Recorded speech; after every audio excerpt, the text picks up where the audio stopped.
to the Abolitionist Sanctuary Podcast, where we consider critical conversations and call to actions at the intersections of faith, abolition, and Black motherhood. I am your host, Reverend Dr. Nikia Smith-Robert, the founder and executive director of Abolitionist Sanctuary. We are a national coalition leading a faith-based abolitionist movement. Be sure to visit us at abolitionistsanctuary.org and take courses or become certified in abolition as social change at abolitionacademy.com.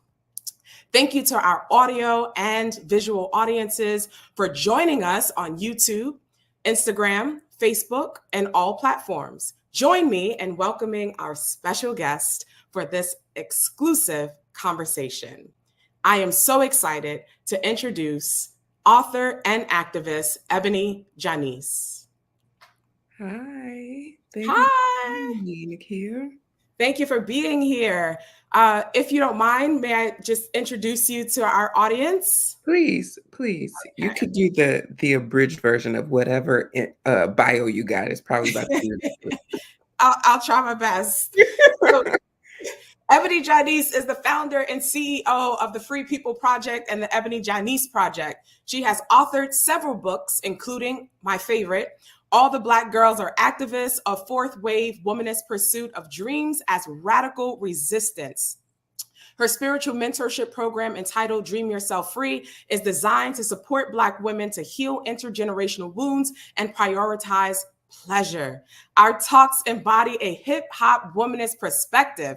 She is the visionary and creator of Black Girl Mixtape, a platform and safe think space that elevates the intellectual authority of Black women. She is the author of the All the Black Girls Are Bestsellers campaign, raising over $1 million to mass purchase Black femme books with the goal of getting them on the New York Times best-selling list. This project endeavored to spend the bulk of these funds in small Black and indie-owned bookstores and gifted thousands of books to individuals and organizations nationwide.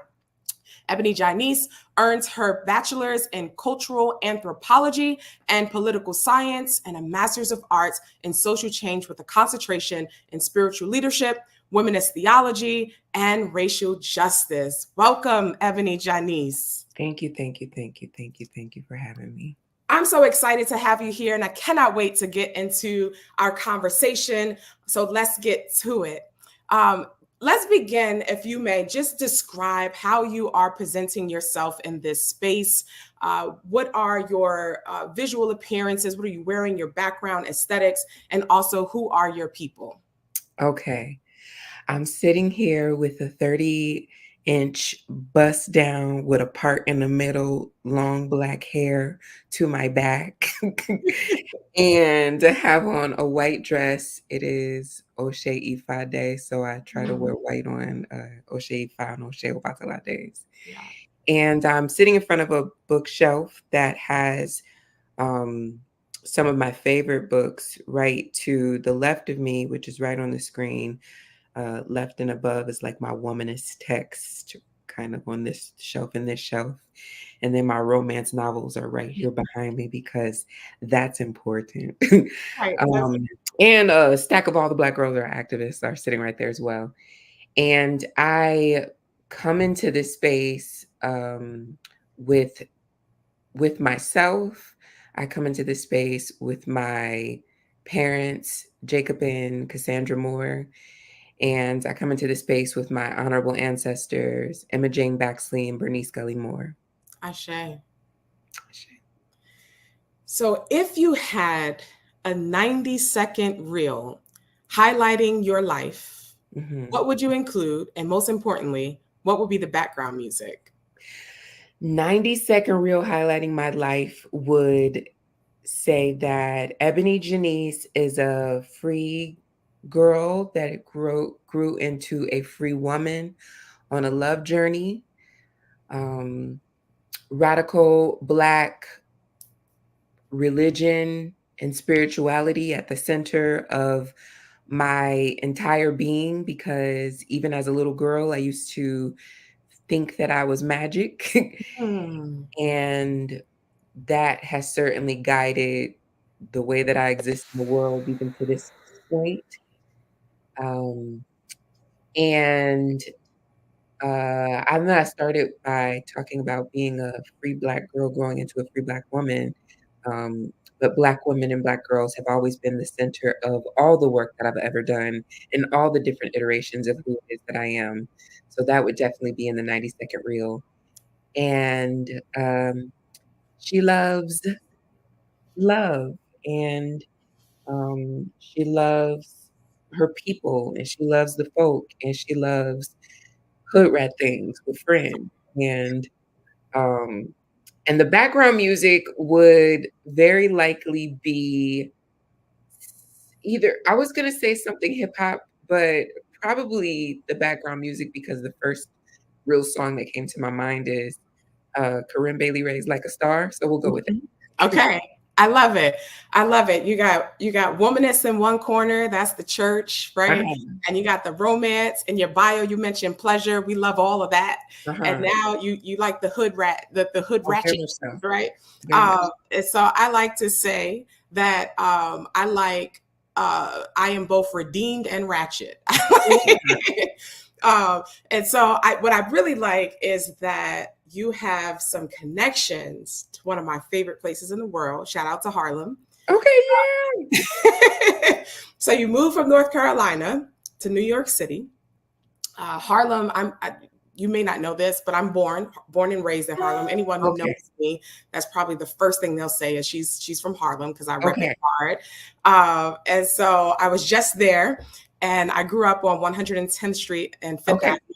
So these two tall towers, Schomburg Plaza, it's the same building that involved the Central Park Five. So Kevin Richardson was my next door neighbor, lived in the same building as Yusef Salaam and Corey Wise, and close to Antoine and Raymond. So a lot of things happened there in terms of policing, but, and there was also a lot of community. And so Harlem definitely shaped all that I am. But I'm interested to know, how was your experience? What was it like for you making that transition from North Carolina to New York City? I love Harlem. Is definitely in probably my top 3 favorite places on the planet. And I will say that, first of all, I was living in North Carolina very briefly after grad school. So I live back in North Carolina now as well, but originally from Ohio, from Sandusky. Yeah. So, but even still, kind of rural space, is where I grew up, and the rural space is where I was coming from at the point that I was moving to Harlem. So it was definitely, I won't say a culture shock, but it was definitely very different from my living experience prior to living in Harlem. And I personally don't think there's any place in the world actually like Harlem, USA. Like, let's go. I don't think there's any place in the world like Harlem. For years, though, my entire life, it was one of my dreams. Even before I'd ever gone to Harlem, I was just like, I mentioned the blackity blackness, kind of earlier in my 90-second reel, that blackness and Black folk and my folk, right? That has always been a part of it. So, you're a young Black girl who loves Black things. Harlem should probably come up at some point in your mindset of like, I got to go there. I got to be there. I got to see something. It's something there for me. So anytime I would visit Harlem prior to living in Harlem, because I had a friend who's lived in New York since we were 16. She went to some Ailey summer schools and things like that. So anytime I ever went to Harlem, I always was like, I'm popping here. I don't even necessarily know if I'm popping anywhere else. I'm popping in Harlem. I'm walking down the street, and street harassment is just even a little different in Harlem. It's just they hear that now. And then by the time I lived there, it was so many of the things that I dreamt that it would be. It was Black, and I felt very seen and witnessed. And keep in mind, I've lived in California, which is where I went to grad school, and then I lived in Southern California. I lived in Northern California, where I went to grad school, and then Southern California in my early 20s. So I've experienced like larger cities that did not witness me as a Black woman in this body, right? In the same way that I was very much so witnessed in Harlem. And I even joke about the street harassment being different. It was different, but that doesn't mean that there was not problematic street harassment in Harlem, but it was even different in the sense of like the celebration of, this regular Black girl body. I'm doing, quote fingers, right? This regular Black girl body. And even when I had a fade while I was in Harlem, that was glorious. And if I had a bust down while I was in Harlem, if I had a wig or if I had weave, if I had braids, like so many versions, I feel like every version of me was very much so, seen and witnessed in Harlem, both by the men that I felt sexually attracted to, and also by the women, right? Like that all the people, that were in Harlem was like, I see you, whatever the experiences that you're having, I felt very witnessed there. So Harlem gave me so much of what I thought I would get in Harlem, and Harlem gave me some stuff I ain't asked for. It's life though, right? Like you can just have this huge, beautiful, kind of dreamy idea of a space, and then you get there and you meet people and you have like it's just life. And so I lived on 132nd and 5th when I lived. I know that well. My family grew up in 131st. We were live on Linux. My church is on 132nd. Right on the corner. Yeah, the church is right across the street. Yeah, McDonald's is right there. On a block Linux up. Terrace. Literally, I lived in mother effing Harlem, baby. Right, Central. The fire station is right there. About 5 blocks over is a police station. And so there also felt like there was, and I'm in this space that hasn't fully been this part of Harlem that hasn't been fully been gentrified yet either. So what is very interesting about gentrification, and you ain't asked me none of this, but I'm gonna go here.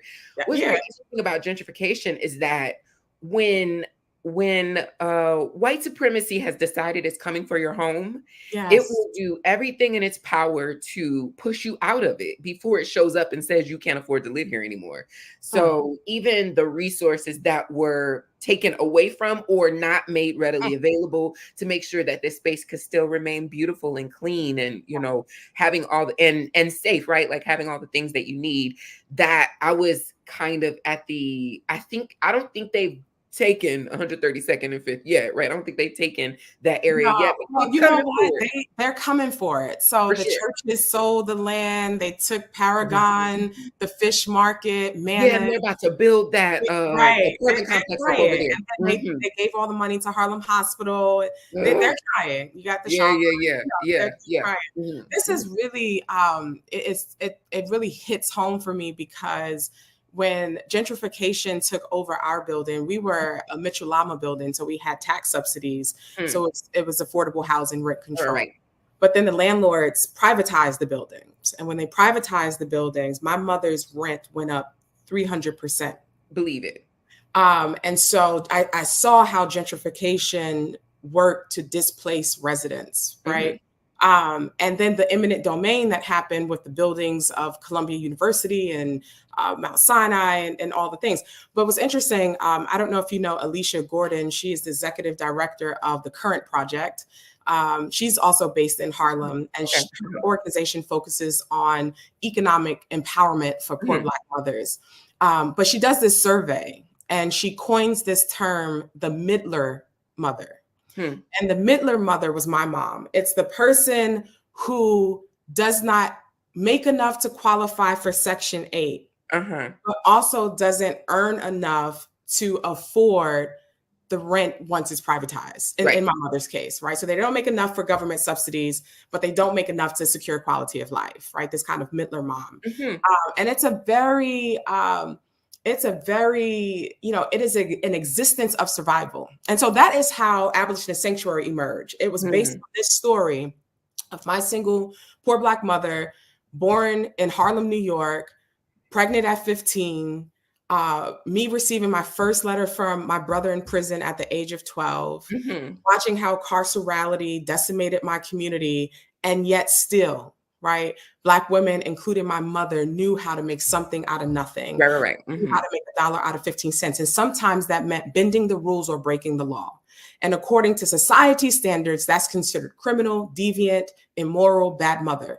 But for us, it was a source of salvation. Like it literally saved our lives and ensured that there was food on the table, clothes on our back, roof over our head. So Abolitionist Sanctuary emerged to reappraise poor Black mothers' moral strategies, not as vice, but as virtue, is using the womanist canon and scholarship, as well as liberation theologies and grounded in experience, and wanting to train faith communities to understand this intersection, right? And Black mother survival.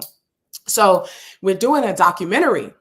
And so I would say last month we were in Harlem and really like filming what it feels like to walk the streets from my building to my school, which was a 4-block span, and passing public housing, methadone clinics, corner boys, all the things, right? And how that's related to survival. And then walking to the church and highlighting not just community mothers, but church mothers, carceral mothers, and this idea that no one should be punished for merely trying to survive. So this backdrop of gentrification is really important. It also takes place in an article that I wrote that's forthcoming, but I really appreciate you mentioning that and the sensitivity. And for me, that's some of the things that Harlem took away, right? We talked about the great things about Harlem. Some of the things that have been taken away is the way in which gentrification, which is colonization and new casings, right, tries to erase our history. Absolutely. Right? Displacement. So thank you. Those are the things, I don't need to belabor that either, but those are the things that,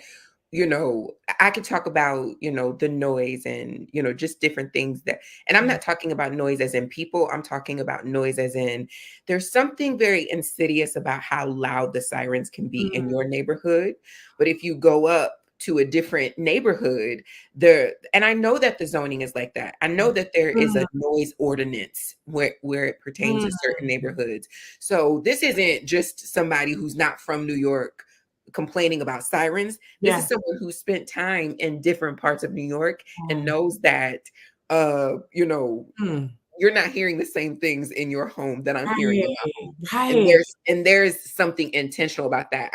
I'm just thinking about the place of it because I've been gone for a couple of years. But yes, the hospital was right there, the fire station, the police station. So you got to think about all these sirens 24/7, what that does to your psyche.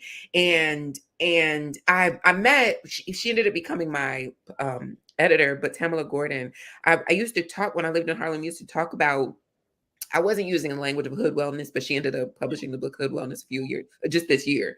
And, but I would talk about, it's really easy to be, a Zen guru when you're not living in this kind of experience. And so trying to do the deep work of being seated, of, taking care of yourself, it's just conversations that you cannot have at all because we cannot meditate with sirens 24/7 and nobody cares. There's no one to report this to because nobody cares. You know why they don't care? Because it's intentional. And so that type of that, it's intentional. There will come a point when they've completely taken those blocks, the rest of those blocks, because let's skip a couple blocks and at 138 and up is pretty much, gone as well. Right.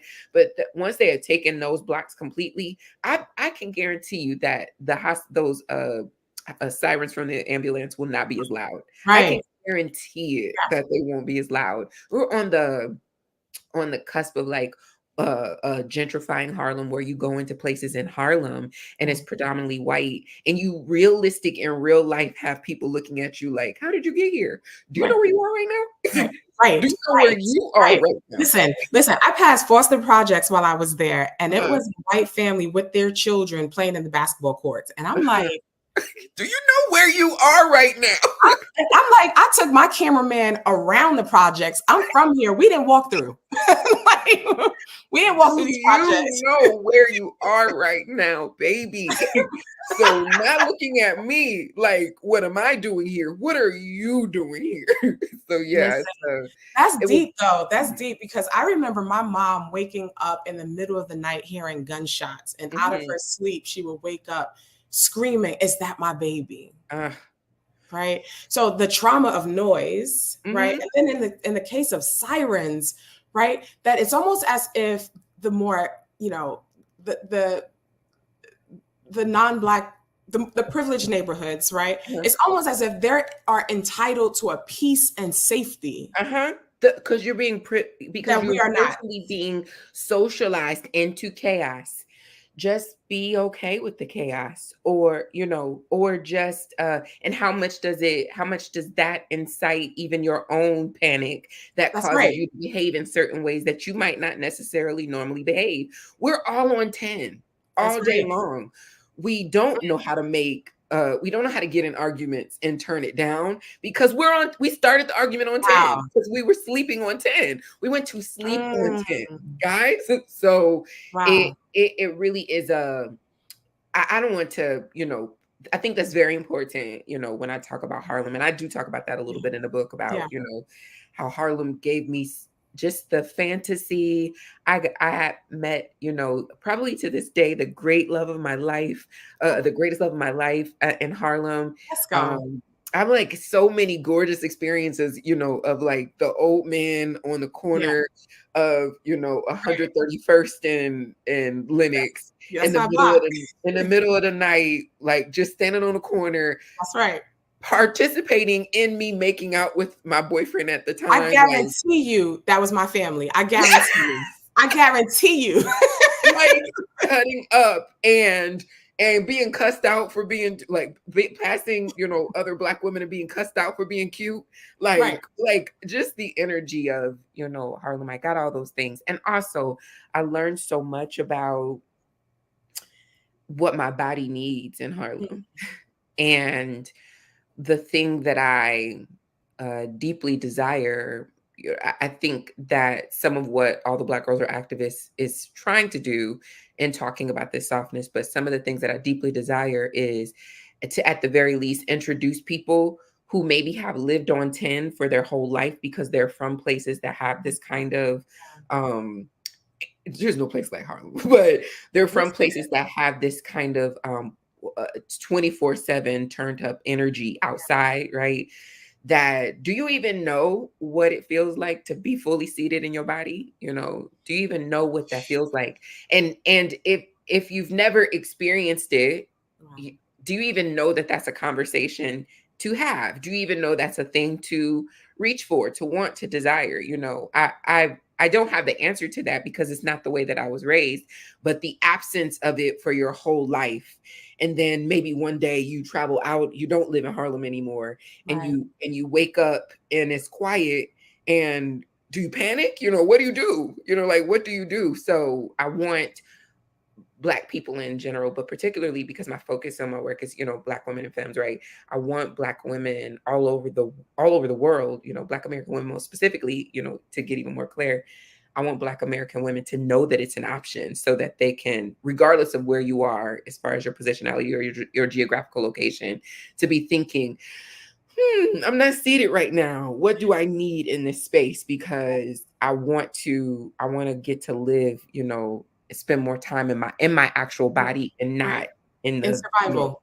yeah. Yeah. I promise we haven't met before this call, but you're all up in my life. I really, really, really appreciate that. I think this is the power of sisterhood and womanhood, the way in which we can be a reflection of each other. Yes. And provide each other the healing that we each need. Mm-hmm. It's therapeutic, right? Mm-hmm. And it's certainly not, a substitute for professional therapy, but there's something that happens, right? Yeah. Sometimes it's just language, right? It's just language. Like there are things that I need to hear you say. I have experienced it, but I didn't have the language for it. Thank you for that language. I'm not out of my mind. I didn't make this up. Thank you for that language. So yeah, 1000% agree with that. And that's the power of your book and others, is the way in which writings, right? People's writing provides the language of our hearts, of our introspection, things that we couldn't, articulate, but it's affirmation and validation that we weren't crazy, right? That somebody else is able to put words to it. I felt that the most when I read James Cone's Black Power, Black Theology in college. It was like, wow, this is what I've been feeling growing up in the hood, but we weren't allowed to say it out loud, right? Absolutely. So thank you for sharing, Harlem. Maybe we'll wait till after the call, maybe off camera, but if you really want your Harlem papers, like if you really want the cards, I'm gonna have to see you shake. Oh, Well, we ain't getting them then because I'm from Sandusky, Ohio. Let's not forget that part. This is the best I got for you. Oh, I love it. So you are also seminary trained. Yes. Can you share about your spiritual formation and how you found direction beyond Christianity? And what does that spirituality look for Black girls activism? Yeah, my spiritual religious formation is the Baptist Church. I feel like I was born and raised in the church, and that kind of language is a very specific language for very specific people. And because I was born and raised in the church, I didn't realize that there were other Black people in particular that weren't born and raised in the church. So I remember getting to college and like having friends who didn't have a Bible and being like, clutching your pearls, like, what in the world? Hell. In a handbasket. In a handbasket, honey. I really was born and raised in the church. My identity is so deeply rooted in Jesus Christ that when my theological shift started to happen after a missions trip to Kenya, which is hilarious to me, but it makes sense at the same time. It was a mission trip. We didn't go there actually to preach the gospel of Jesus Christ, but overall it was a missions trip because we went there with the faith-based to participate with the faith-based organization. But the last week of my time, I was there. I was in Nyahururu, Kenya for about 10 weeks. This may be about 13 years ago now. And the last week of my time in Kenya, I went to Mombasa, which is predominantly Muslim. And that was the first time in my life that I had ever been in a place that was not Christocentric. So I'd never been somewhere where people for generations are not Christian. It's not a conversation whatsoever. Jesus is an idea, we've heard of him, appreciate him, for what he's contributed, the true Christ, right? But Jesus is not our way to God.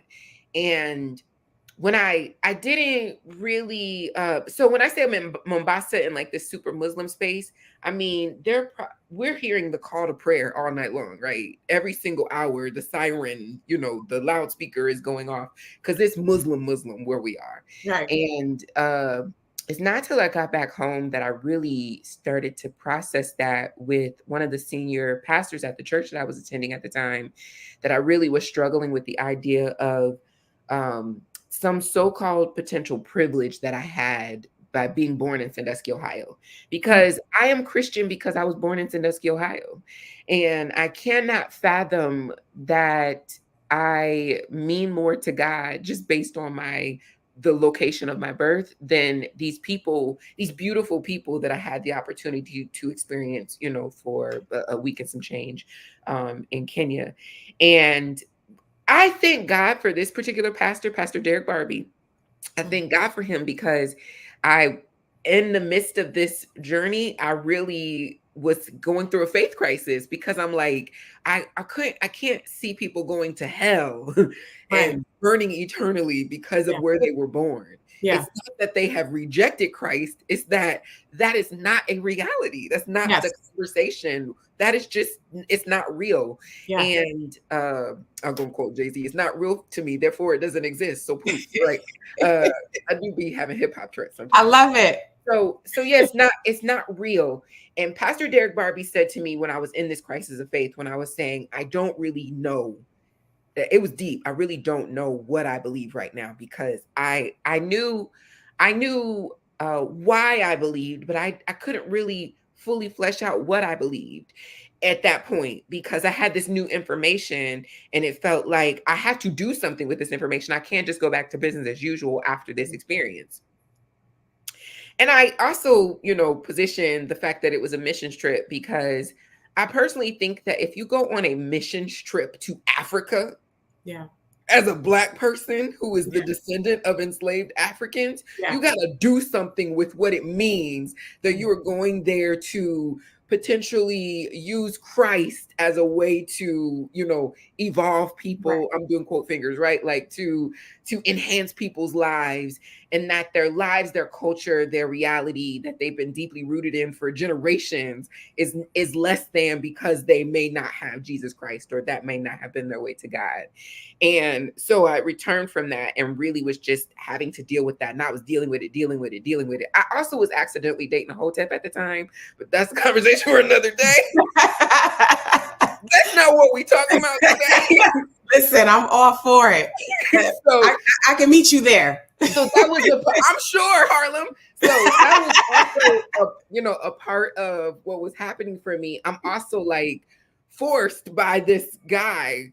Really, that is a conversation for another day, because he was actually very spiritually, emotionally abusive. The way that you met him in Kenya? No. He was back when I came back to the States. I was Gotcha. Yeah. So after Kenya, I came back to the States and accidentally, I'm gonna say accidentally, and that's for invite me to another podcast and we'll talk about that. We're gonna talk about the pleasure part. Anyways, all things spicy, ratchet. That won't be that podcast either, honey. That's shady. But the point is, so I'm having this crisis of faith, really processing all these things, these thoughts, these questions that I've never asked myself before because I've never had to, and simultaneously in this relationship with this person who is sharing just so much super black language and information with me that I also never really had to process or really think about. I never really thought about my relationship with Christianity and slavery. I never really thought about those things.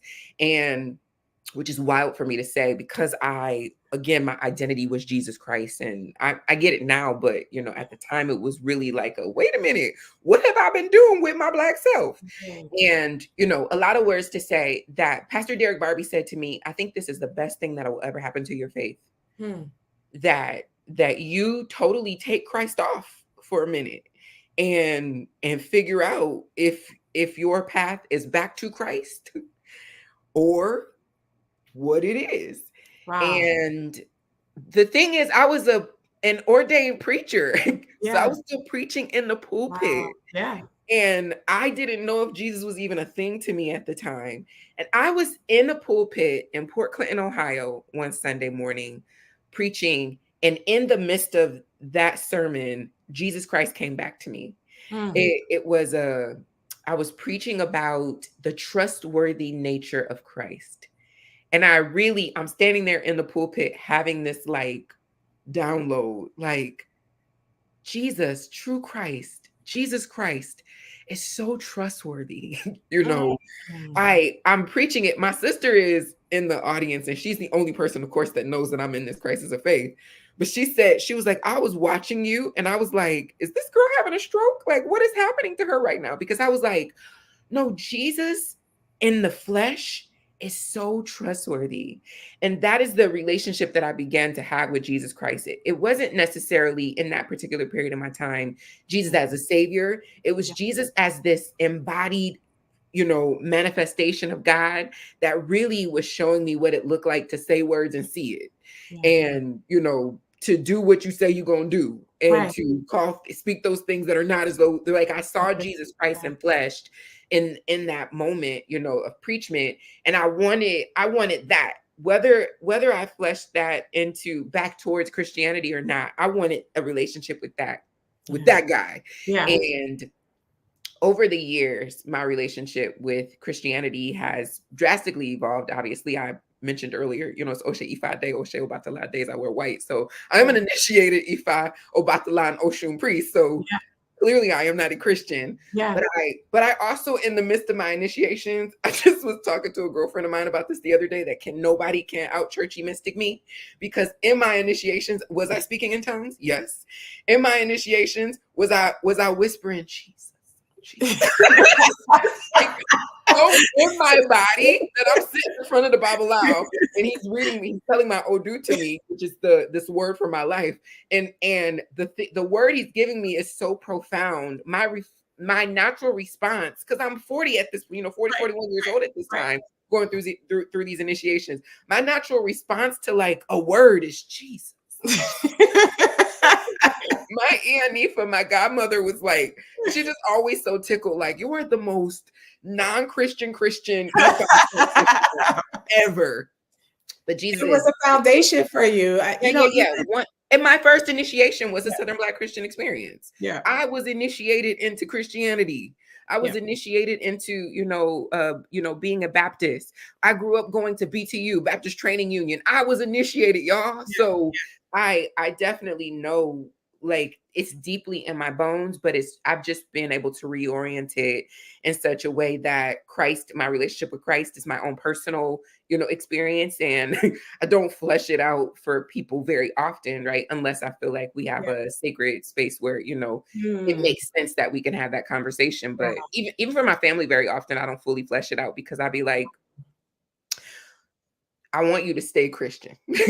So let's not have this conversation because I think that Christianity is a good path for you. And I don't want to introduce, anything to you that would make you feel like, what am I doing? This is my path. That's not my, the journey that I'm on. Thank you for sharing that with us. I understand the sacredness of your story and that spiritual journey. So thank you for sharing it. And I could see, Monica A. Coleman was my doctoral advisor and a really close friend of mine. And so I know her story as well. And I can hear parallels in the two narratives. I don't know if you know Funlayo. The name is familiar.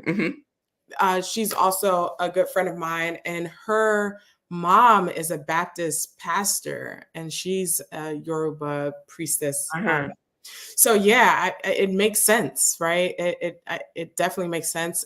Thank you for sharing with us. And it's interesting because there's some things that I do that are non-Christian, not to equate this with yours, but for this very same reason, I don't share it with people. So if you ask me, if I have to teach a Bible study, and in that scripture, something comes up about promiscuity and fornication, don't ask me what I really think about that, because I'm going to steal some people's whole faith walk in that. Let's just not have the conversation.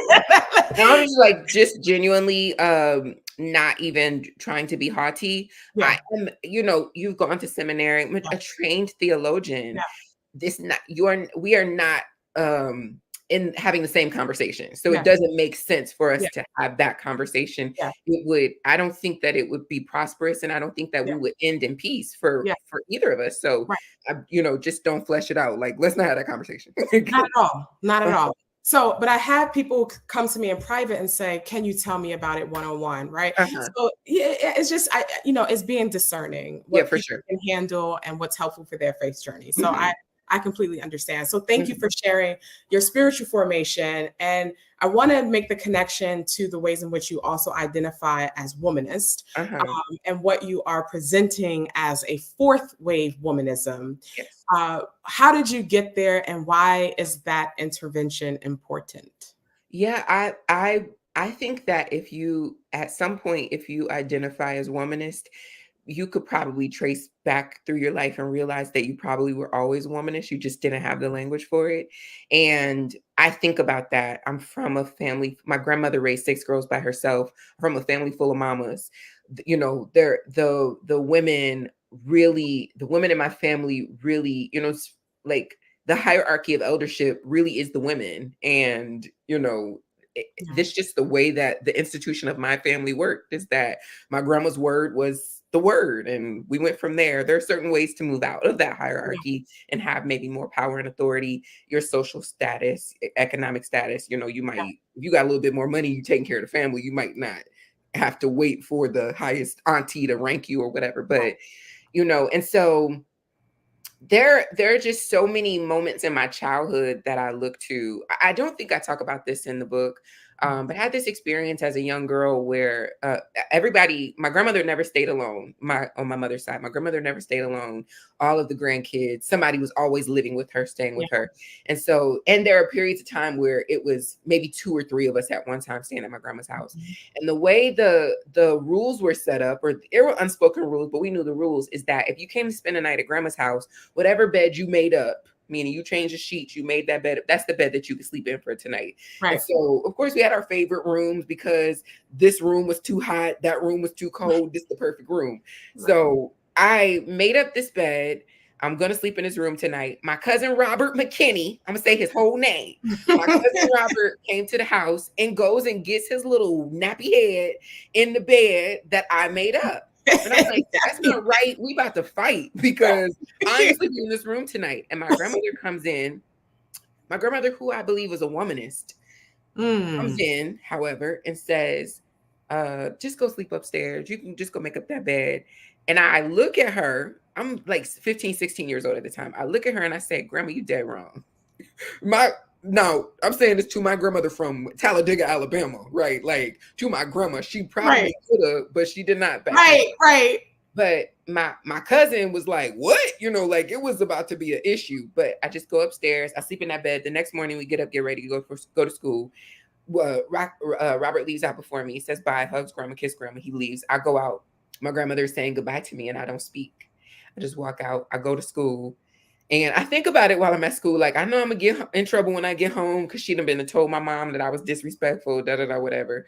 But I get back to the house and as soon as I get to the house that evening, my grandmother says, I need to apologize to you for that because that was not right. And I say, Grandma, that really hurt my feelings because you do that all the time when it comes to the boys. You let the boys be chilling in the living room after we all just ate breakfast and the girls are in the kitchen cleaning up. Like they didn't. And so she really was fleshing out, where she's from, what the way that she grew up. And it was this intergenerational exchange that really gave my grandmother a revelation for herself that she had been participating in a behavior that she didn't even agree with. Wow. So there's this transformative moment that happens for us where, my grandmother, who's maybe like 70, 80 at the time, is, in a conversation with her 15-year-old granddaughter, who is without the language again of womanism or feminism from a socio-political perspective, right? Like who's without the language of gender equality, is standing up to her grandmother saying, this isn't right. And if it means that I'm going to get in trouble for expressing my disappointment with this, then so be it, because I know this isn't right, Grandma.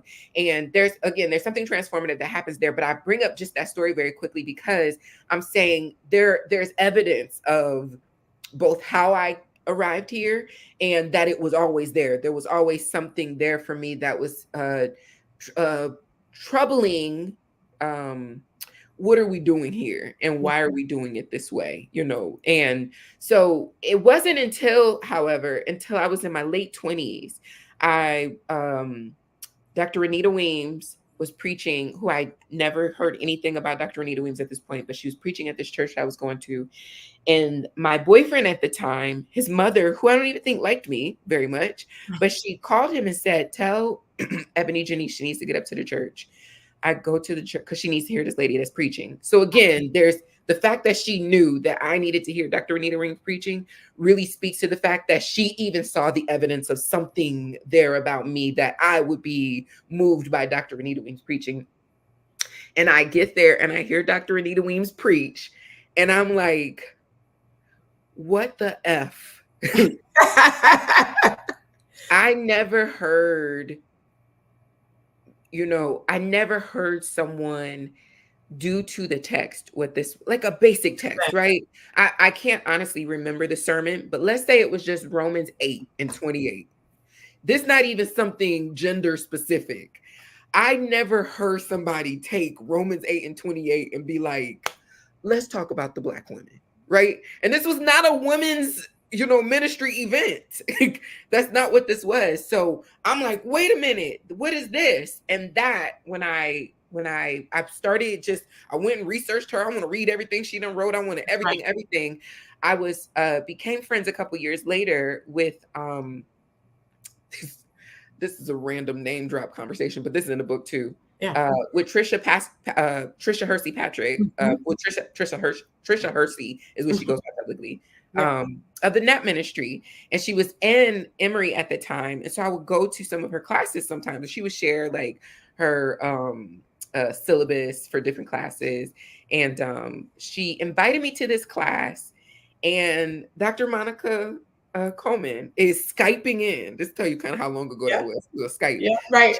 Skyping in and I'm sitting there like, what is this conversation? What is going on? I never, I'm on my own journey, but I Yeah. certainly didn't have that language. And so that's really the spark for me deciding that I Yeah. knew for sure that I was going to go to seminary, but I didn't want to go to Candler because it's Christian centered. I knew I wanted to find a multi-faith. I wanted to talk about, I know Christianity. I've been doing it for a long, long Right. time. I want to go to a school that is thinking about Christianity, but not thinking about Christianity as a central conversation. Yeah. And so that is really, a major part of my journey. This language, actually, it was in that conversation. This is maybe 2000, maybe 2008, Okay. 2007. That's when you were in seminary, around No, no, no. 2008? I'm thinking Okay. about this particular class that Okay. when I went to Candler, because I want to remember the year it was, just to say that it was a long time ago, because I was sitting there and I was saying, while Dr. Monica Coleman was speaking, I was saying to Trisha, I think we might be on the cusp of another wave of womanism. I said that Mm. it wasn't 10 years ago. It may have been it may have been like 7, 8 years ago. Yeah. It was a little longer. I don't know what year it is right now, to be quite honest. So We in 24.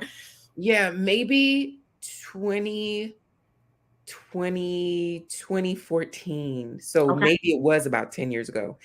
Anyways, I'm just again positioning that because I was thinking about it years ago. I was thinking something's happening. Um, uh, where this Dr. Monica Coleman is essential to the story because she is the one credited with introducing us to a third wave of womanist theology, and just listening to her talk. And this is my first time hearing about third wave womanism, of course. Just listening to her talk, I was like, that is very relevant to where we are. And also, I think that something else is happening at the same time. And the something else that was happening for me, or what I was feeling, was that those of us who love, love God and are thinking about, our spirituality, our religious truth systems, etc., thinking about justice, thinking about freedom, thinking about our embodied selves, we're thinking about it in such a way that maybe it won't require a pulpit, maybe it won't require academia at all. We're thinking about it because that certainly is how I was thinking about ministry. I wasn't going to seminary to become a pastor, at an official institution. Yeah. I knew that my religion, my spirituality would be a part of whatever my work was going to be, whatever that was going to be. And so I saw that, I felt that the NAP ministry existed already. It didn't exist in the way that it exists now, but Trisha was calling herself the NAP bishop already. And as the NAP bishop, the funny thing is she just used to be like, y'all take a damn nap. And that was kind of what it was at the time. And so I was even thinking about that, like, this is really important. This is not it's funny, but it's not a joke. Wow. So there's something here. And I was thinking deeply about my relationship with hip hop and how there were things that I wanted to trouble with, with language that I knew, of course, Dr. Katie Geneva Cannon, gave us the tools to do that. But I hadn't seen anybody really flesh it out the way that I had been fleshing it out with these things I was calling preach-ebs, where I was like doing these full-blown hip-hop Bible studies to deal with the ethics of it, considering this sacred text, but not this sacred text. So it was a lot happening. But overall, this fourth wave that I was imagining, or this next wave that I was imagining, was really Black women and femme folk who loved freedom, who, loved the folk, loved spirit, Alice Walker's definition, right? Like, who loved, who really identified as womanist, or, or even Black feminist, but were not thinking about spirituality or, or our socio-political placement from an institutional space. And also thinking about our wellness as the center of all of it, not as supplemental, but as the center of all of it. Yeah. And I gathered that. I gathered that even in that conversation, that so much of what was happening prior, I think, to this fourth wave of womanism really was like, we need to, Dr. Katie Cannon said that we need to get tenure, we need to, like, this is important. And so we can't be in a fourth wave and not acknowledge that we literally sitting on the shoulders of the ones who did all the work to get tenure and to be preaching in the pulpits and to, be getting these positions and to be the first to ever, right? And now here we are saying, if, our elders could have rested more and, could have created soft spaces for them exist and be seated. And if as preachers, we didn't have to be so serious all the time, because to be a preacher, to be a woman and a preacher, there's a certain way that you have to exist to be taken serious by the body. And, if we could really just be even centering the pleasure and, centering all of that, right? Like if we could even be in that, if that is the work and not the supplemental material, like, oh, we're going to preach hard, but then we're going to rest. No, we're going to rest, and that will fuel what we preach and how we preach, right? And so I felt that was happening. So that's kind of the journey. And it's funny that you mentioned Dr. Coleman, and I'm done with this sermon, but it's funny that you mentioned Dr. Church though. So, I'd be lying about when I'm done with the sermon. But Dr. Coleman being such a instrumental part of the spark, the beginning of the journey, in that now, me in this this EFI journey, it wasn't inspired, by Dr. Coleman. But I was thinking about this as you were talking. I also think that Dr. Coleman is initiated Obatala priest as well. So it's funny how Jesus was such an important part of both of our earlier, journeys. And I think for Dr. Coleman is the same as well, in so many ways. And now both of us, being Obatala priest, that makes sense, like, to me, Jesus was Obatala in flesh. And so it just makes sense to me that, that we would be here in this place. And she wrote the foreword for my book. So shout out to Dr. She did. Yeah. Shout out to Dr. Coleman. You can't talk womanism and not mention Monica Coleman. And what I appreciate about her work is that she's always pushing the canon further, always pushing it beyond its limitations, whether that puts her in the hot seat, right? Whether that's going to attract critique. There was some contention around even the language of waves, right? That we're seeing in feminist work, and the way she goes beyond Christianity, right? Like so much of her work, even questioning whether we should be womanism, right? Her courage to go beyond. Who can call themselves womanists, right? Like all of it, for sure. And she's not afraid to ask the questions that many of us are thinking, but we are afraid to ask it, or the space isn't held for us to safely ask those questions. So shout out to Dr. Monica Coleman. Shout out to Dr. Renita Weems, who is the first Black woman to earn her PhD in Hebrew Old Testament. Hebrew studies. And she is also a mentor of mine, and she's just consistent, right? She's gonna transform any room she walks in, and she does that by keeping it real. And she's not afraid to correct you when, you know what I mean? Like, that saying is, you want to be around people who won't be afraid to pull you to the side to let you know your slip is hanging. That's Dr. Weems, right? She's going to pull you to the side. She loves hard, right? And she loves in a way that's loyal and that's going to push you to grow. So you are amid a great cloud of witness. I am churchy. I am a Monica always teases me about that I'm a church girl. But also, I'm also deeply rooted in hip hop. So my journey was growing up in the church, right? But in Harlem and growing up poor. And in that environment, one of the ways of getting out is either hustling, is playing sports, or doing music. And I've done just about all of it, right? And so, I played basketball. I was recruited to a D1 school. But I also would go to my, homeboy's house, and he's DJing, he's giving me a beat, I'm writing in my composition book, and that goes to come to the studio. I'm in the studio, I'm at Diddy's studio, I'm at, in studios with Guru, and I'm recording late night sessions to be the first lady of art, and it just kept going, until I was asked to speak for a back to school celebration at a church. I spoke. And afterward, it was an altar full of people wanting to give their life to Christ. And after the sermon, the pastor said to me, "Be you." Now, this pastor is not anyone who would try to bring people into the ministry unless he absolutely saw it. On the low, I don't think he wanted to be in it, right? So, and so when he said that, I took it very seriously. I went back to my team. I'm like, can we curb the lyrics, right?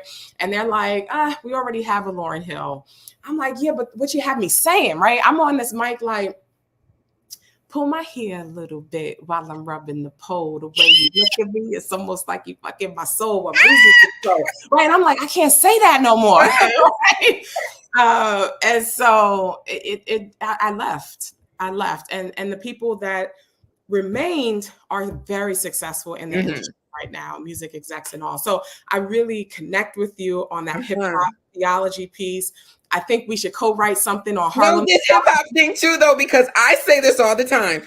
If I wasn't so saved, I would have been the greatest female MC of all time. Listen. Period. Stop playing with me. It's time to launch my hip hop career. It's like the things you have to, I won't say have to, but the things you do to stay creative.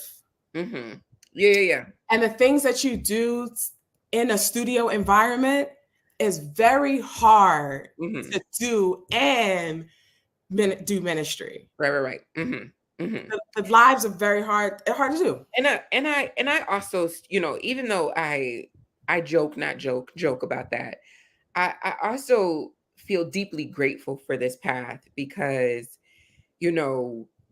I do think it is true that I probably would have tried to be a performer in that way if it wasn't for my faith, the faith of my youth. But you said the thing you have to do to be creative, the things then that you have to do to be creative to feed your soul once spirit says not like that, and I think it does. It is a part, the steps of a righteous man are ordered by God. Like that's the proof to me. Yeah. I was supposed to be rapping when I was a little girl, and then I was supposed to not be rapping. I can hear. But to satisfy my soul, to be full at the end of the day, because I have still been being creative or, making something or building something in the way that I felt like I was when I was, participating in this world in this way as an MC, it really forced me to get more creative. Like, well, who am I then? If I am not the greatest female MC to ever live, then who am I? Who am I? And yeah, like I appreciate hearing you say that because there are dreams that I do feel like we've had to surrender. And I will say had to, right? Yeah. Like I do feel like there are dreams that we had to surrender in order to really get to this path, to this place in our journey. And it was like this elder at this church I used to go to years ago said, you can either do it God's way or you can do it God's way. That always tickle me every time. I'm just like thinking she about that's to just a little. That sounds just a little bit coerced, just a little bit. Yeah, like I'm thinking I'm about to get a second option. You could either do it God's way, or you can do it God's way. Right. You gave a second option, but ain't that the truth? That you could have said, no, I'm not going to do that. I really love this. This is giving me access and, potential influence, et cetera, et cetera. My resources would be different. I could be here at this point in my life. Yes. And you could have did that. And I still believe that at some point it would have came back around and God would have been like, you could do it my way or you could do it my way. Snatched it. Here we are. Here we are. So I appreciate it. Did come full circle. They invited me back into the studio in like 2009. I was pregnant. I had to be in and out of that studio because things that happens in the studio, right? And they asked me to sample my sermon. And they had like a whole amen corner of all these dudes that was hiding behind me. And they're like, amen, hallelujah.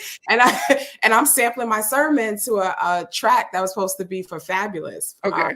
But the beat didn't get cleared. So the song didn't go forward. But it comes full circle. On the documentary, I'm thinking about doing a rap similar to how Fresh Prince did about Philly. So we'll see. We'll see how it comes back. Please do, because your voice is giving us something that we need. That's what people say. That's what people say. And this is why my lyrics were so provocative. Like you don't understand like the things they would say in my ear to get the voice they wanted. It's just like okay. Let's take a break and go to some announcements. Visit abolitionistsanctuary.org to purchase swag, sign up for our newsletter, and to become a member of a national coalition with the mission to train Black serving churches, civic organizations, and educational institutions to unite against the moral crisis of mass incarceration and the criminalization of impoverished Black motherhood. Volunteer with our task forces, such as faith-based initiatives and civic engagement, to mobilize our communities and help us to lead a faith-based abolitionist movement. Please also download the Abolitionist Sanctuary mobile app for Android and Apple to connect to other abolitionists and people who love freedom on our social media and learning platform. You can also enroll in our courses at abolitionacademy.com and become certified in abolition as social change. If you need a scholarship to access any of our courses, please email info@abolitionistsanctuary.org. We also offer our courses in partnership with seminaries, colleges, and universities, as all curriculum complies with accreditation standards. Inquire about booking Dr. Nikia to speak at your conference, course, or congregation and other events on the topics of religion, abolition, and Black women and mothers. She is also available to help train your church and lead an Abolitionist Sanctuary Sunday worship service. You can also book Dr. Nikia as a consultant for our IDEA services, which stands for Inclusion, Diversity, Equity, and Abolition. We can help your organization to advance its commitment to DEI using abolitionist principles and framework. Other consultant services include creating toolkits, conflict resolution, and other custom-tailored solutions. Finally, you can support this podcast by downloading and sharing with others, as well as giving a one-time or reoccurring donation. Go to abolitionistsanctuary.org/donate. Don't forget to tag us in your posts and use the hashtag Abolitionist Sanctuary and hashtag Repair, Restore, Rebuild and hashtag Abolitionist Sanctuary Podcast. Okay, we are back. Time for more conversation with the amazing EbonyJanice. So we don't have a lot of time, and I have so much I wanted to ask you. And I'm grateful for this conversation that is just moving with spirit and organically and just with connection. But if I could just ask two more questions for what I think is really pressing issues for the day.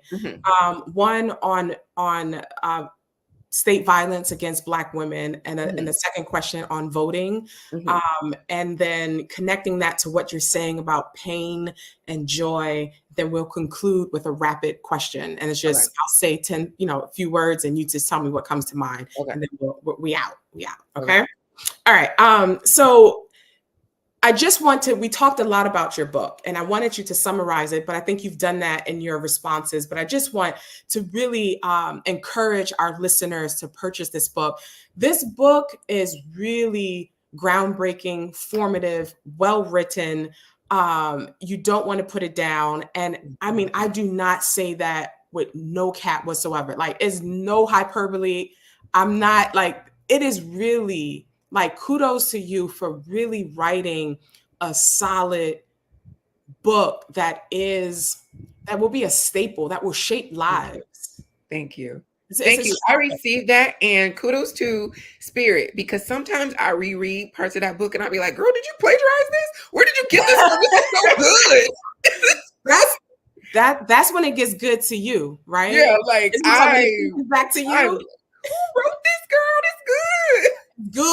It's good. So the title of the book is All the Black Girls Are Activists, and I want you to go get your copy today, or audio book, however in whatever form you want to purchase it. Of course, prioritize Black-owned independent bookstores, but if you must, you can go other places as well. But whatever you do, get the book. So just want to plug that in, and then I want to talk about this presidential election. Okay. So how does your book provide a framework to understand our presidential election? What are your thoughts or observations about the role of patriarchy and racism in response to the presidential nomination to re-elect Donald Trump and the anticipated nomination of Vice President Kamala Harris, an African-American and South Asian woman of color? Yeah, I just said this actually recently on social media, that Audre Lorde, you know, who I quote several times in the book as well. But Audre Lorde, of course, because what am I talking about without talking about Audre Lorde? But Yeah. Audre Lorde says, survival is not theory. Mm. And when that came to me recently, and within the past week or so that, you know, came back to me, I'm like, yeah, we got a lot of theory about what we should do and what we need to be doing in this moment, but survival is not that. Yeah. I break down in the chapter In Pursuit of Authority in All the Mm. Black Girls Are Activists. I talk about this idea that I call the range, which Yeah. requires Mhm. theory, ethic, and praxis. That's right. And so, you know, theory is wonderful. We need it. Hopefully, if you are presenting theory, that means you have thought about this. Maybe Yes. you've even thought it through, meaning you didn't just think it and just said it out loud. You talked about it, you read a little bit, you pulled from the elders, you know, citing some sources, right? You thought about this. Theory is wonderful. We need it. It moves us forward because it causes us to be thinking about how would we implement this? What would this look like? What is the actual what would our ethic, what would our conduct, how would we, you know, in order to exist in this way? And then what is the practice? Like, how do we take this theory and put it into practice? Right. And so very often, especially in these last, you know, it's just been a week and some change now since, you know, Kamala has been pushed to this point where she's likely going to be the president-elect for the Democratic Party. Mm-hmm. That what do we do? You know, what are we doing? Where do we go from here? And is this something that we really want? Are we getting the same of, you know, what would have been either way, you know, either way? And can we throw our vote away, you know, in any way, shape, form, or fashion? Meaning, I'm not voting for that because I want this, and I'm not going to get this, but I'm still going to give this my vote, whatever. And it just is that simple to me. It really is that Audre Lorde quote, that theory, that survival is not a theory. There has to be a way that we make sure that people are still going to be able to have jobs, that people are still going to be able to have be in the race, you know, be in the fight at the very least, to have their reproductive rights, to have bodily autonomy, that, you know, that people are still going to be able to have a vote in another 4 years, right? That survival is not just theory. It's a lot of great theory that people are presenting, but the likelihood, and this is my close to that. I say this all the time, that we want to do whatever it is that we have to do to get to peace the fastest. There's a way in which we could fight and continue to fight the system, and I do think that is important. I do think that, you know, demanding policy, you know, to not just be touted, but to actually be implemented, right? Like, I do think that the fight is an ongoing fight, but what do we have to do to get to peace the fastest? And I think that survival conversation is a part of it, right?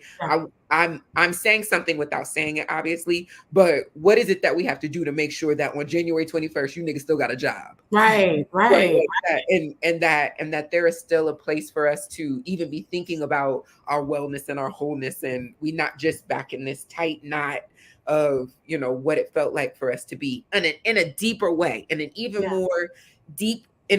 more strategic way than it was, you know, 8 years ago, right? Do we want to go back to that? So thinking about survival, and I'm thinking about what would we have to do to get to peace the fastest, and that part of our journey may not take us directly to our highest imagination possible, but that is how we get to our highest imagination possible, is that we, you know, we think about survival and we walk in that direction. I received that survival is not a theory. It's also not a thought experiment, right? When we're in life and death situations, this is not time to start practicing your thought experiments, right? Like, yes, we have a two-party system. Yes, it's not the best ideal approach to democracy, right? And yes, it forces us into choosing the lesser between two evils, right? But when we think about, it's either elect Trump, right, or buy into this two-party system, right? It's not the time to start talking about alternatives when we like 100 days out. Not today, right? Not like today. the beauty about organizing is the methodological approach to building grassroots base, right? And a program that's going to get us to amass the power we need to change the system, right? And that doesn't happen overnight. And it's not to suggest that people are, but I think to all of a sudden, you know, put a lot of energy into a third party option 100 days before election, and we didn't hear about it, you know, in January, February, right? It's just it feels Let's keep it real, Reverend Nikia. Yes, let's keep it real.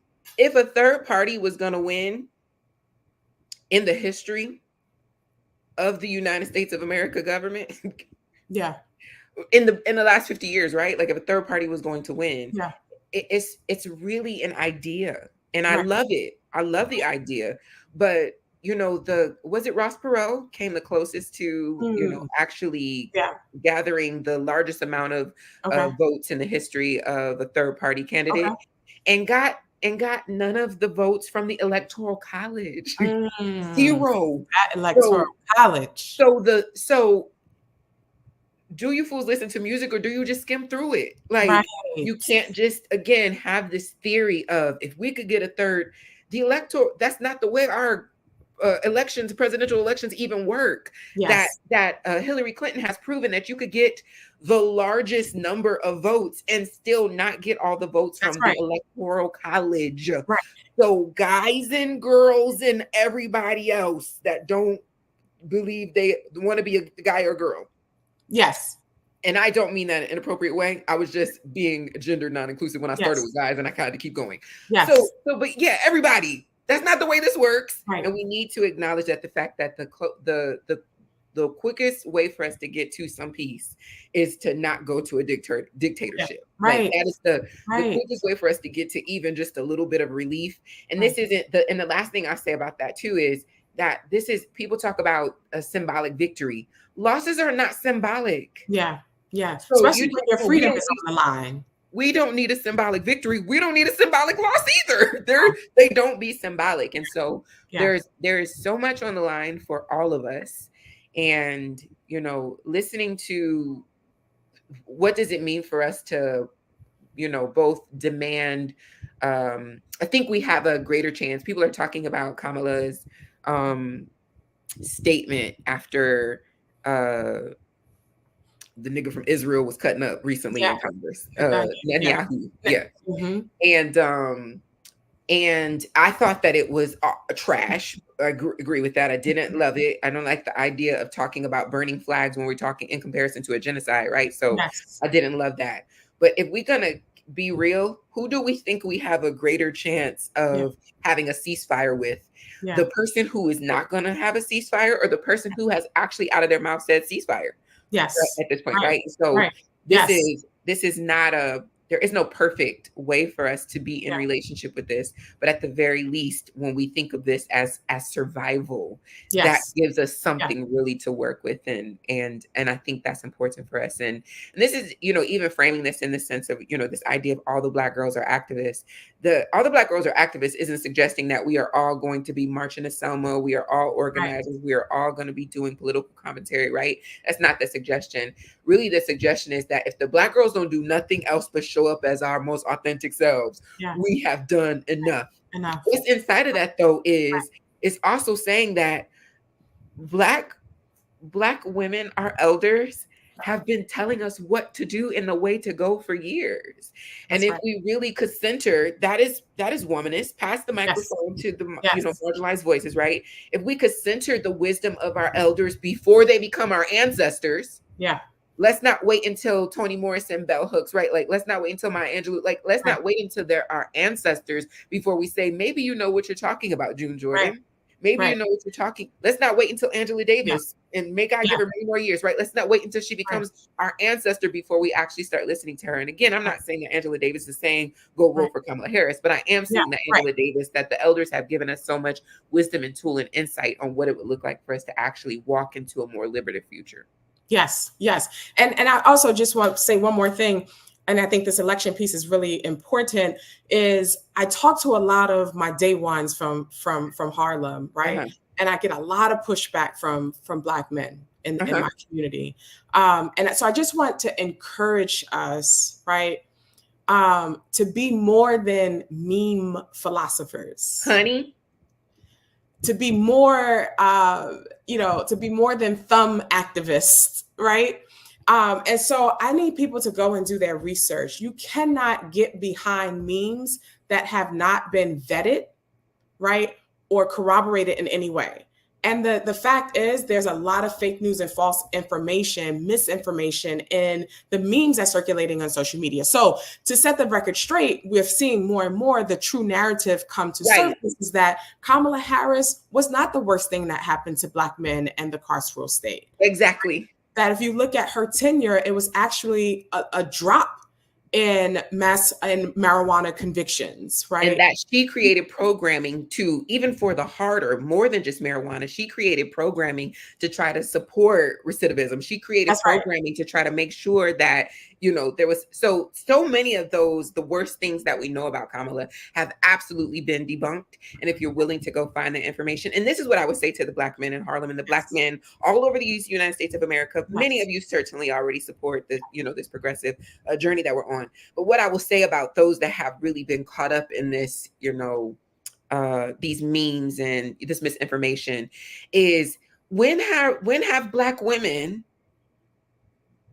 historically ever led you astray? Come on. Why all of a sudden now? It is as if we look for any opportunity to show how much America hates Black women. Honey. Right? And the thing is, no matter how bad you treat Black women, we still show up for you. We show up. We visit you in prison. We post bail. Sometimes we don't take you to court for child support, right? And we show up. We even win democracy for you. Look at Stacey Abrams, right?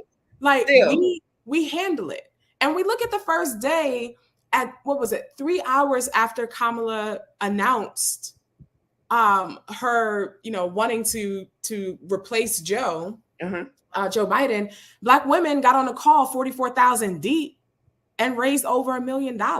And the gag is that call has existed for 4 years. So Black women never stopped getting on that call. And that is the organizing we're talking about, right? It's the consistent presence. So when it's time to get ready, you don't even have to do that because you stayed ready, right? Been ready. I started smiling and giggling when you started going down a list of all the things that we do for Black men. Look at all we do for you. Because I thought about the inappropriate things. Yes. Look at all we do for you. Listen. What are you doing? What are you doing? Go down. Our body is hurting. Headache, right? Cramps, right? And still show up for you. We're going to handle it. I do think that's so important, really.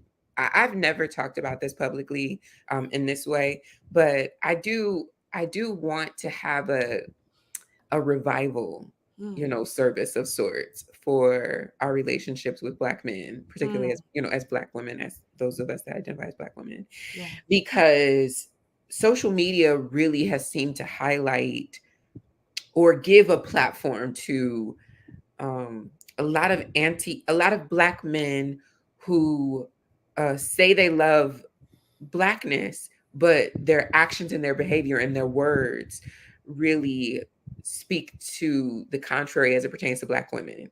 And in the meantime, although Black women have been doing more intentional work around, equality, right? Like that has never ever Black feminists, Black feminists, Black womanists have never been doing the work of excluding Black men from it's not possible. Who is it? Joe Morgan said in When Chicken Heads Come Home to Roost, I always knew my feminism would be different from white women's because they don't call their men brother. To this day, no matter how deep our work is, we never have ever separated ourselves. Even when we be like, you ashy niggas, you are still my ashy nigga, right? Never ever separated ourselves from you. And I think that there needs to be more conversation where we say, how much we need each other, and that, the ways in which social media has created like this seemingly created this divide in language is very problematic. But I'm saying all that just to go back to what I said, because historically, when have Black women ever failed you? That's the Historically. mic drop. That's the mic drop. Historically. And you don't even don't go to the civil rights movement. Just go to your mama, grandmama, and last week. Last week. Last week. You needed to buy some boxers. You needed to buy some boxers, and it was a cousin, maybe, right? That's right. Right. So thank you for that. And I want to say on the topic of Black women, particularly violence. So we talked about patriarchy, racism, but I want to talk about state violence. And I'm thinking about Sonia Massey. Sonia Massey, our sister in Springfield, Illinois. For those who are listening, this is a trigger warning of violence. So just want to give you a moment to prepare yourselves. But Sonia Massey in Springfield, Illinois, was gunned down by deputies, posing no threat, not presenting herself as a danger in any way. In fact, she was in her home. She called for help. And in an encounter with deputies, she had a pot of boiling water on the stove. And she went to, at the instructions of the deputy, to take the pot of boiling water off the stove. And as she was doing that, a deputy started to retreat, and she inquired why. And he said, because you have boiling water. And she looked at him and she said, I rebuke you. And immediately he became vexed, and he drew his weapon and said that he would shoot her. And in fact, he did. The bullet went through her eye, out her head, as she knelt down with her hands up and said, I'm sorry. And so when we think about this contrast, this sharp contrast between the dehumanization and murder of Massey and the ascendancy or the rise of Vice President Kamala Harris, what do we do with this reality? What it means to be Black woman in America, right? And I want to pair that with what you wrote about invoking the ancestor Zora Neale Hurston, and said, if you're silent about your pain, they'll kill you and say you enjoyed it. And this is in your conversation about joy in the mid of pain, where you say, if my pain is the only thing that gets you to move, then I'll always have to be dying for change to happen. So what do you do what do you do with joy when pain never goes away? What do you do with joy when these injustices, this violence against Black women's bodies never go away? And then finally, what I want to map onto that is, in your response, if all Black girls are activists, what in the midst of state violence of Black women, what does it mean with all Black girls being abolitionists?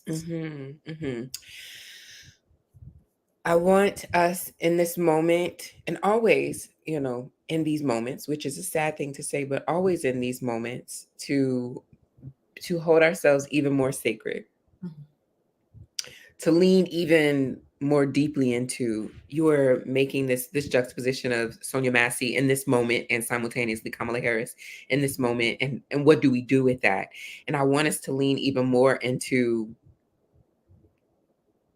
how brilliant it is to be a Black girl, to how the world moves, really, whether it gives us credit or not, right? The world is thriving right now off of Black girl, everythingness, off of the way that we show up in our struggle and in our thriving. And I want us to lean even more into that. And I know that that's a very difficult reality, because I talk about this juxtaposition of like deep grief and sweetness in the book, which, very quickly, a little background story. All the Black Girls Are Activists was originally going to be a romance novel, because I wanted to, I had this experience several years ago. I was the guy that I met in Harlem. We were, at this point, we're in long distance relationship. He was in Harlem still. I was living in New Orleans, and we were going to have a FaceTime date this night. And it was the day that the young sister was murdered by the police in Columbus, Ohio. And so you got these two Black people who want to just be in love on the phone tonight, caked up, but we're having to process what it means for us to, be taken away in this way, and for our children and for our little cousins and for our, our siblings, right? And so we didn't end up having the FaceTime date that night. I wanted to write about Black love in the midst of all this, but then I realized as I was outlining it, that there was a lot of theory that I really wanted to flesh out before I needed to talk about softness before I really wrote a love story, or, I needed to talk about my journey to softness, or my pursuit in loudness, or I needed to talk about these things before I got to the love.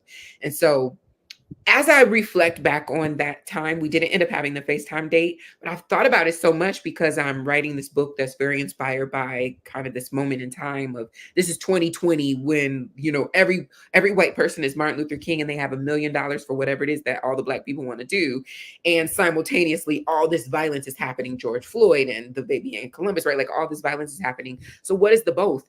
And as I reflect back on that, I wish we would have leaned into our love. I wish that we would have had the FaceTime date still, right?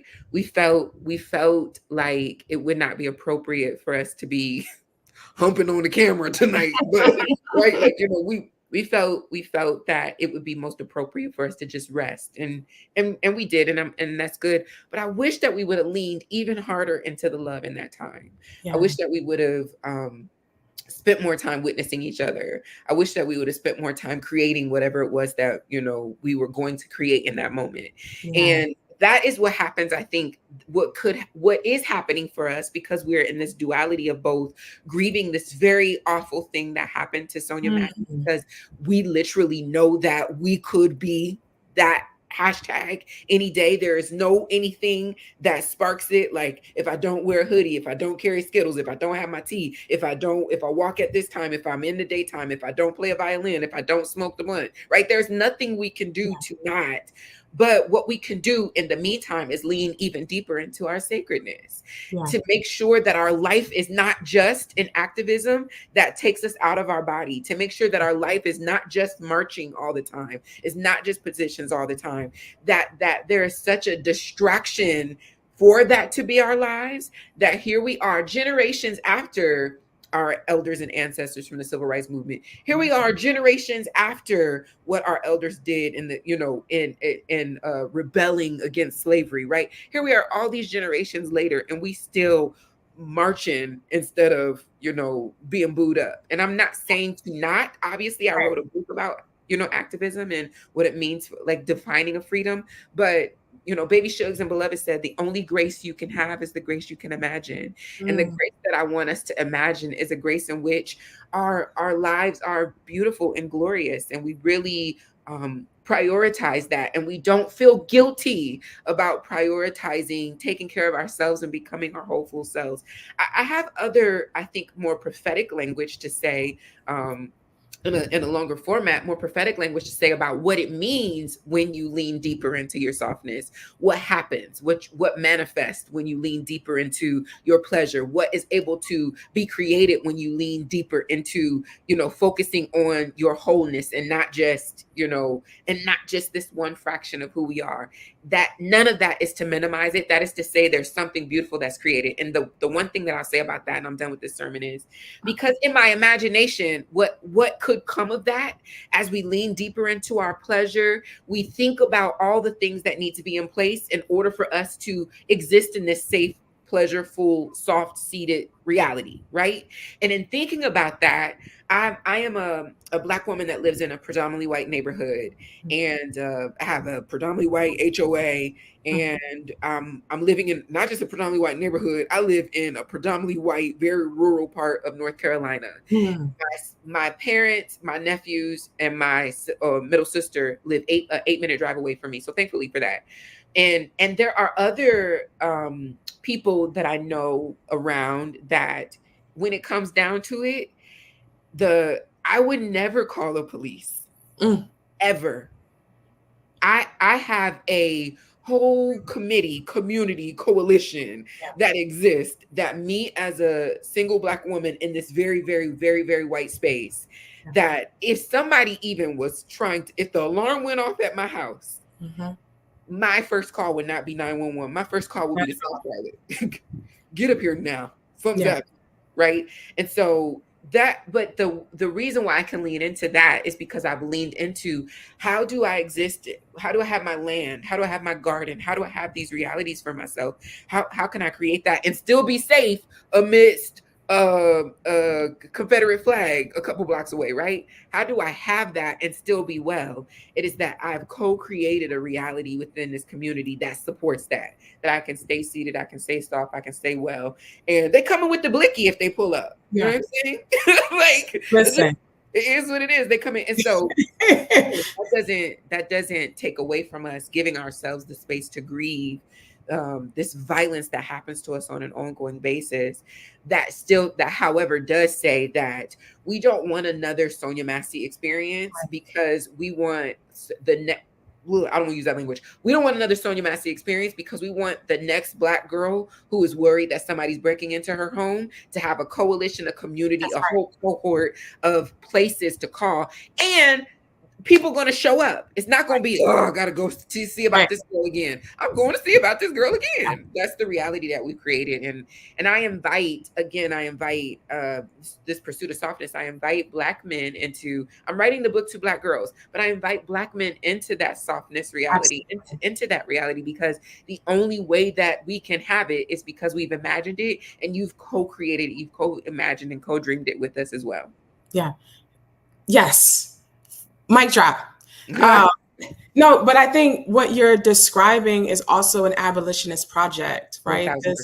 This ideal of softness, of thriving, of not just living to survive, of not just existing amid violence, right? And also this radical move toward dreaming beyond, the direness of our reality, and believing that we can achieve it together as a community, right?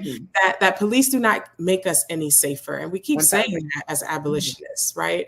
And unfortunately, Sonia Massey is just another example of why that is true. The proof, the evidence. It is the evidence that policing does not make us any safer, but communities, right? Community safety is a thing, that we can live within communities of care and live longer, right? Live our full lives. And so this abolitionist project is also a mutual aid project. It's how can we bring our resources together so that we're all we need, right? That everything we need is within us. And it creates a sustainability beyond the need for any other system to respond, right? And so, thank you for laying that groundwork. What I also like is, and I'll conclude with this, on page 62, you say, everything about me is good. That is who I am, is good. And I don't have to equate my body or my desires or as inherently sinful or wrong. When we look at the society that we've inherited today, it is a society that has constructed Blackness and Black womanhood as inherently bad. And that's a theological project, right? But this counter narrative is that we're not just, that there is no original sin. And Michael Fox says this, that in fact, we are original blessings. And this original blessings, to me, really harnesses this phrase that you're saying, is that everything about me is good. And I hope that's the takeaway for our listeners, of all the things we talked about, the complexities, the nuances, the beauty, the terror of Blackness, of Black womanhood, that at the end of the day, that we are created as good. Period. I won't belabor this. I just want to say that I said this earlier, that when I was having this download from the pulpit as I was in my theological shift, that of Jesus Christ, that Jesus Christ is trustworthy, that Jesus Christ in flesh is such a beautiful companion. It's such a beautiful example for me, because Christ is the manifested glory of God in the flesh. As am I. Yes. That is, I am not separate from Christ. I am literally the manifested glory of God in this earth. I am one portion of God's personality. And that is why everything about me is good, because I am the proof of God. Woo! I'm the proof of God. As I lean into that, nobody can't tell. This is the reason why I don't really do a lot of fleshing out my faith for people who are struggling with their, whatever they think about what it is that I'm doing, because my faith is so personal and so intimate, because I am one portion of God's. Of course, we're not going to have a cookie cutter relationship with God. Of course, you cannot A, B, C, D, E, F, G, what our relationship with God is going to look like, because I am one portion of the proof of God. And so I think that is, how I certainly, want to close with and affirm and amen what you were just saying, that a lot of what is supposed to be wrong about me, sin about me, bad about me, even what brought me to EFI, a lot of how I've decolonized my faith and dealt with my own anti-Blackness as it pertains to African spirituality and Black religion, right? And Blackness inside of religion is that I've acknowledged that me, myself, in this journey needs to be my whole self more than I need anything else. And that is going to look radically different for me than it might look for others. But we can use these same tools to get there. And that, may very well start by us, at the very least, acknowledging I am God in flesh. Yes. And I am good. And I am very good. It's in the word. You got to read your word. That's right. That's right. That's right. Thank you so much, EbonyJanice. Before we go, I want to have fun and practice joy as resistance. Okay. So I'm going to give you a series of phrases, words, and I want you to tell me quickly, just rapidly, the first thought that comes to mind. You ready? That's scary. Go ahead. Black women and femmes. Us. Activism. Praise. Favorite food?